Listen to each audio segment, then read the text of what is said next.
The price of knowing. The moment everything changed. What if a single afternoon cup of tea could shatter the life you spent years quietly building? What if the most dangerous man you could ever meet walked into your world wearing a charcoal suit and eyes the color of a storm? And what if, in the space of 12 minutes, he knew your name, your sister's name, your salary, your secrets, and made you an offer you couldn't refuse? Stay with me. Because this story isn't just about danger. It's about the moment ordinary love, quiet, careful, invisible love, collides with a world of power, betrayal, and impossible choices. This is part 1 of The Price of Knowing. And I promise you, by the time this story is done, you will never look at a quiet life the same way again. Her name is Clara Bennett, 26 years old. A librarian in Boston who finds her greatest joy in the smell of old paper and the weight of a warm cup of lavender tea. 3 years ago, a car accident stole both her parents from a single, devastating night. Since then, Clara has been equal parts sister, mother, and guardian, quietly carrying her younger sister Lily toward a future worth dreaming of. She does not ask the world for much. A corner seat. A soft jazz track. The feeling, even briefly, that she belongs somewhere. She is not a woman who seeks adventure. She is a woman who has learned, the hard way, that safety is a privilege. And she guards it fiercely. But on one golden autumn Friday, safety would prove to be an illusion. Open book, the story begins. The late October light fell through the tall windows of Willow and Birch Cafe like liquid amber, gilding the worn wooden floor in warmth. Clara settled into her corner table, and ordered her lavender tea. A Friday ritual. A small, sacred reward after a week buried among faded manuscripts and forgotten histories. She was recording a voice message for Lily. Just ordinary things, a scholarship update, small weekend plans, the comfortable architecture of a life built carefully, brick by brick. Her voice was warm, unhurried, safe. Then the door opened. 2 men entered the cafe, and the air shifted the way it does before a storm. The first moved as though every room he entered already belonged to him. Tall, tailored, a charcoal tie, eyes the color of storm-washed green glass, scanning the space with quiet, absolute authority. The second was younger, same dark hair, same angular jaw, but restless. Electric with something that hadn't yet found its outlet. They joined a third man at a nearby table. Middle-aged. Sweating. His palms pressed flat against the wooden surface as if he needed something solid to hold on to. Clara told herself to look away. She had learned long ago that curiosity was a luxury for people whose lives had room for consequences. She didn't look away. Fragments of the conversation drifted toward her like smoke through a cracked window. A judge's name. A construction contract. An environmental report that would come back clean. And then, a witness. A woman in a federal protection program. Due in court next month. We can't let that happen. The words landed in Clara's chest like shards of ice. Her phone was still recording. 12 minutes. Every syllable. Every name. Every quiet, terrible detail, captured by a device she'd only meant to use for a message about college deadlines. She pressed the phone to her chest and prayed for silence. It didn't come. The younger man, Ethan, turned slowly. His gaze swept the room. And then it stopped. On her. "We have a problem," he said quietly. 3 pairs of eyes found her at once. But only one pair mattered. The man with the storm-green eyes. Marcus. His gaze was heavy. Tangible. A force she could feel pressing against her skin from across the room. He didn't shout. He didn't threaten.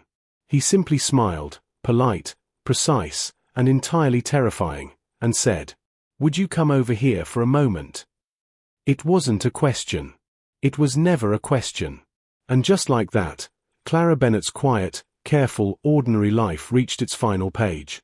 Whatever came next would be something else entirely. The space between enemy and ally. They say the most dangerous prison has no bars. It has a monthly payment, and someone else holds the key. Last time, Clara Bennett walked into a cafe for lavender tea and walked out into the orbit of Marcus Moretti, a man whose name was whispered in newsrooms and FBI offices alike. She heard things she was never meant to hear. She recorded them.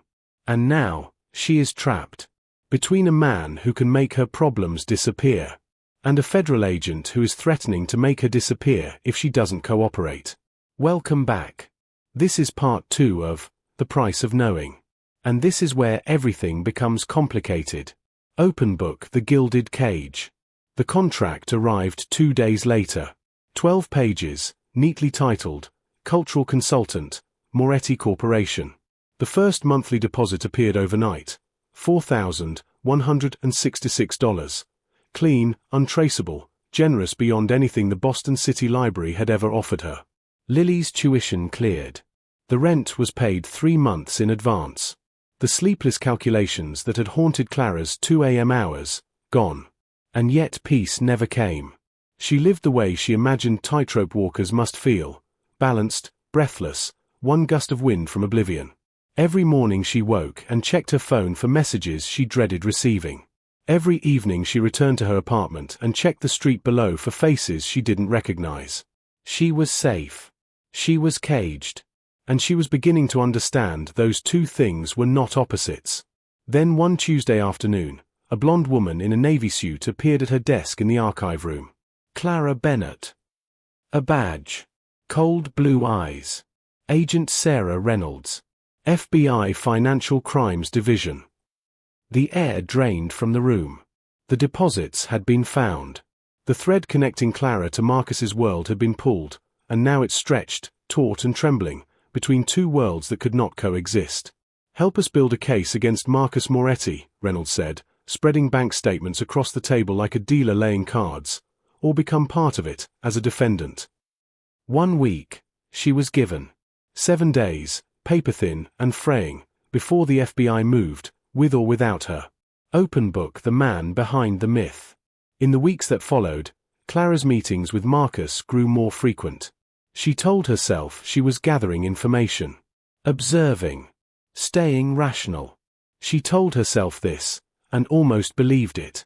What she had not expected was what she found when she looked closely enough.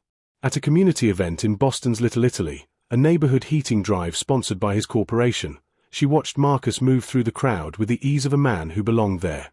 He remembered names, asked after grandchildren, spoke fluent Italian that made elderly residents laugh and bless him in the same breath.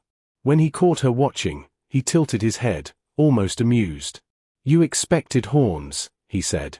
"I expected someone less." She searched for the word. Less human. He laughed, genuinely, without armor, and something in Clara cracked open just slightly. Over dinner, in a penthouse dining room bathed in chandelier light, a different Marcus unfolded. He spoke of Renaissance poetry with reverence. He quoted Dante. He asked about her medieval manuscripts with the curiosity of someone who had once, in another life, been preparing to teach Italian literature at Columbia. "My father died the week before my first semester began," he said, his gaze fixed on the red wine swirling in his glass. One moment he was negotiating a contract. The next, I was the heir. Clara heard the grief beneath the composure. The life that had been taken from him, not by violence, but by legacy. "You chose this?" she asked. "No one in my world chooses," he said quietly. "We inherit." She should have kept her distance. She knew that. Reynolds' voice was still ringing in her ears. "Marcus Moretti has ordered the deaths of more than one person in the past 2 years. You think affection will save you if you're exposed?" But that night, something shifted. Not love, not yet. But the terrifying first tremor of trust. Open book, the accusation. The photographs arrived without warning. Elena Vasquez, Marcus's most trusted legal counsel, spread them across the boardroom table like evidence at a trial. 6 photographs. Clara walking beside Agent Reynolds. Clara holding documents. Clara's face serious, focused, unmistakably engaged. Every man in the room looked at her with eyes full of judgment. Ethan didn't wait for a verdict. "She's been playing both sides. Taking our money while feeding the FBI. I warned you, Marcus. Weeks ago. I warned you." Clara's voice, when it came, surprised her with its steadiness. "Reynolds cornered me. She threatened prosecution. I refused her. I kept refusing. Staying silent was the only way I survived. Refusal, Elena repeated, her smile precise as a scalpel. That's an interesting word for 6 meetings and a stack of documents. Marcus said nothing. He turned the photographs one by one, slowly, deliberately, as though reading the pages of a manuscript he wasn't certain he could trust. And Clara felt, in that silence, something more frightening than any threat Ethan had ever made. She felt the possibility of losing him. "Marcus," she whispered, "please believe me." His eyes stayed on the photographs. Ethan moved around the table. His voice dropped to something cold and final. "She has to disappear before she can testify. Since you won't deal with it, I will." His hand clamped around Clara's wrist. And then, Marcus's voice. Low. Absolute. A single word cutting through the room like a blade. "Ethan. Stop." He didn't stop. His arm rose. The slap landed hard. The sound cracked through the air like a pistol shot. Then, silence so complete, Clara could hear her own heartbeat. What happened next took 3 seconds. 3 seconds that rewrote every power dynamic in that room. Marcus crossed the space between them in a single motion. His hand closed around Ethan's throat. He lifted him, his own brother, from the floor as though he weighed nothing. "She is under my protection," he said, his voice devastatingly calm. "Anyone who forgets that will answer to me." 6 stunned faces watched. Elena's expression, for the first time, flickered with something that wasn't calculation. "Clara belongs to me," Marcus said, releasing Ethan with a look of cold contempt. "That means she is family. And family is protected above all else." The word fell into Clara's chest like a stone dropped into still water. Family. She told herself not to feel it. Told herself it was strategy, performance, a declaration of ownership dressed in the language of warmth. She told herself this. And felt it anyway. The price of love. They say love makes you brave. But sometimes, love makes you the only thing standing between the person you care about and the people who want to destroy them. Clara Bennett never meant to fall for a man like Marcus Moretti. She never meant to feel safe in the presence of someone the FBI considered dangerous. She never meant to begin understanding him. Never meant to find, beneath the power and the violence and the legacy of a world she despised, something that looked disturbingly like a soul. But here she was. And the night everything came apart, she was the only one who saw it coming. Welcome to part 3 of The Price of Knowing. This is where the story ends. And where the real choice begins. Open book the morning after. The penthouse was quiet in the way that only expensive places can be. A silence that felt curated, deliberate, undisturbed by the ordinary world below. Clara lay still, watching morning light inch across the Egyptian cotton sheets, hyper-aware of the arm draped over her waist, the steady rhythm of his breathing. She had crossed the line she had told herself she would never cross.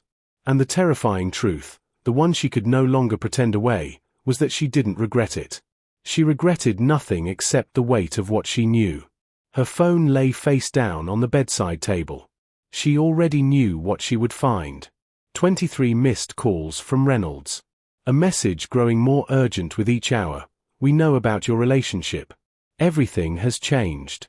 Contact us now or face consequences." And then, an anonymous email. Timestamped 1:14 a.m. Warehouse 47. Brooklyn Docks. Tomorrow night. Marcus will walk into a trap built by the people he trusts most. If you care about him, find a way to warn him. Attached, photographs of Elena with Ethan. Elena handing documents to men Clara didn't recognize but whose faces carried the kind of violence you didn't need to be told about. And Agent Reynolds, her federal team surrounding a warehouse, dressed not for an arrest but for a war. This was not a warning. This was an orchestration. Multiple factions. One trap. And the man sleeping beside her, walking directly into the center of it. Open book the truth between them. She woke him gently. He was alert before his eyes were fully open, the reflex of a man who had spent years sleeping in rooms where danger could arrive before dawn. He read her face in the dim light and sat up without a word. "There's an ambush," she said. Brooklyn docks. Tomorrow night. Victor leaked your expansion plans to the Castellano family. Elena fed the timing to the FBI. They're converging, each thinking the other is acting alone. And you walk in the middle. A long silence. Then, show me. For an hour they worked through every image, every document. Marcus asked short, precise questions, building the timeline the way Clara imagined he'd once approached a literary analysis. Methodical. Relentless. Looking for the sentence that revealed the whole meaning. Victor creates the conflict, he said finally. Elena supplies the coordinates and the timing. Both sides believe they're operating independently. Both arrive at the same location at the same moment. And you walk in between them, Clara finished.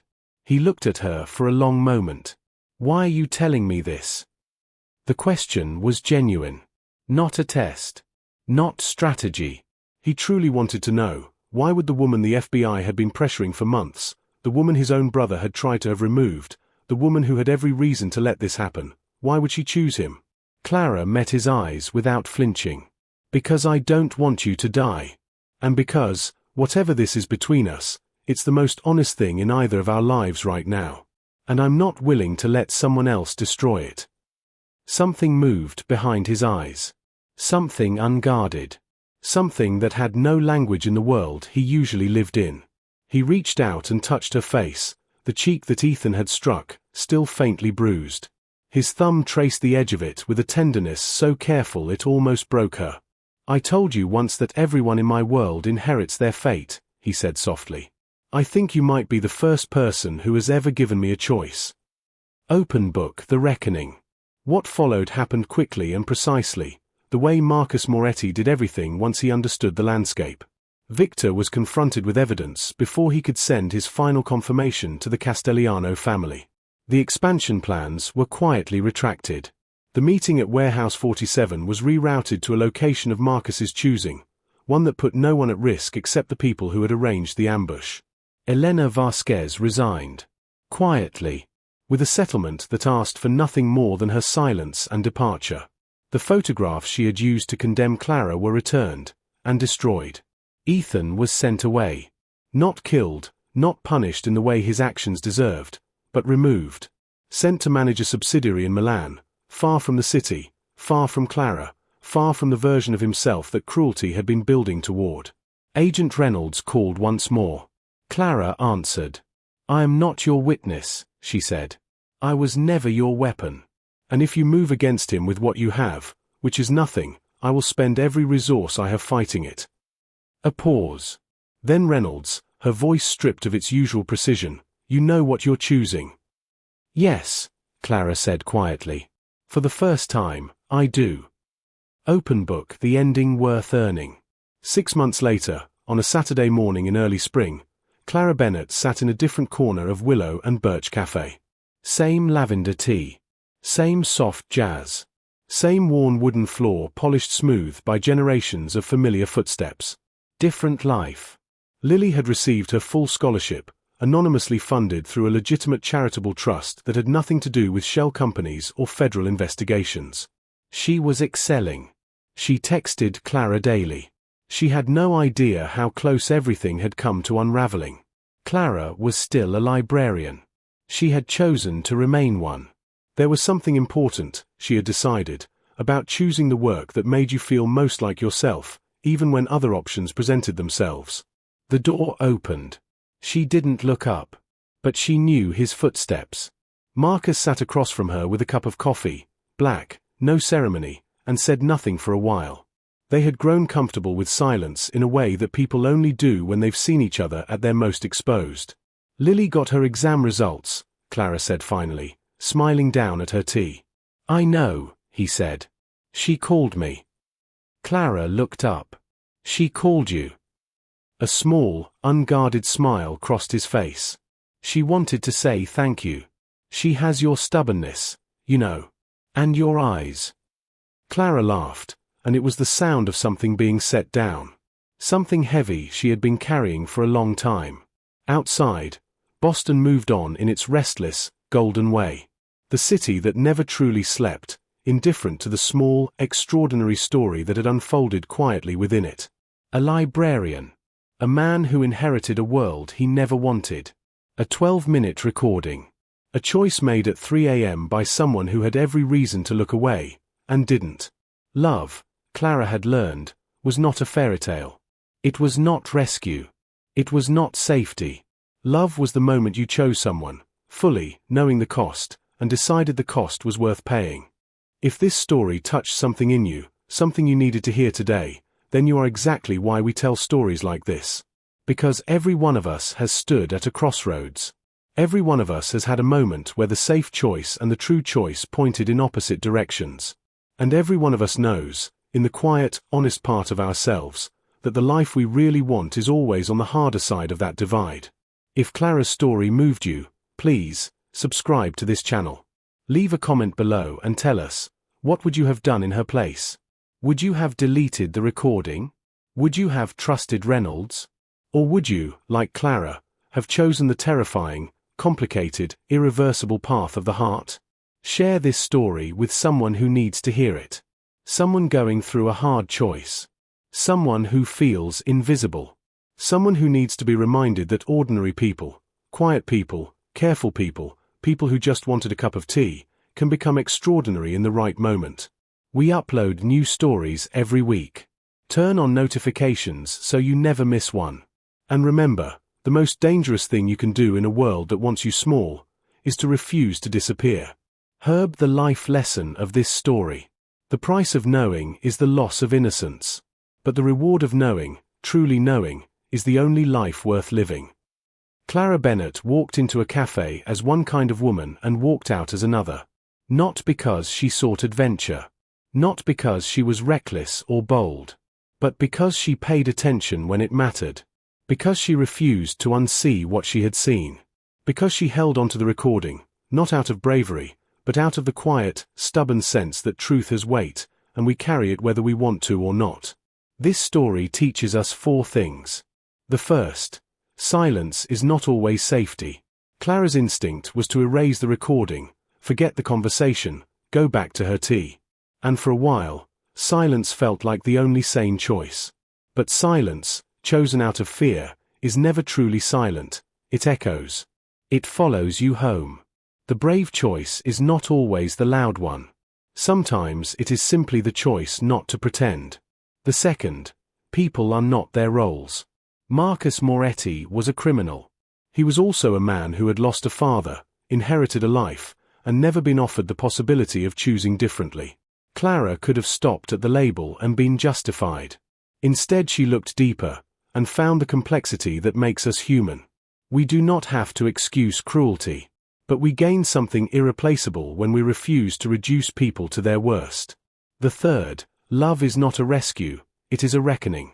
Clara was not saved by Marcus. She was not saved by the FBI. She saved herself, by making one clear, costly, honest choice after another. Real love does not lift you out of your circumstances. It stands beside you inside them. It says, I see you. I choose you. Even knowing the cost. And the fourth, perhaps the most important of all, your ordinary life is not small. Clara was a librarian. She catalogued manuscripts. She made tea. She recorded voice messages about scholarship deadlines. She was no one that the world would have written stories about. Until she was. Your quiet life is not a waiting room for your real one. It is your real one. And the choices you make in it, the small, daily, private choices, are the ones that define who you become when the moment that matters finally arrives. Be the kind of person who doesn't look away. The rest tends to follow. End of story script.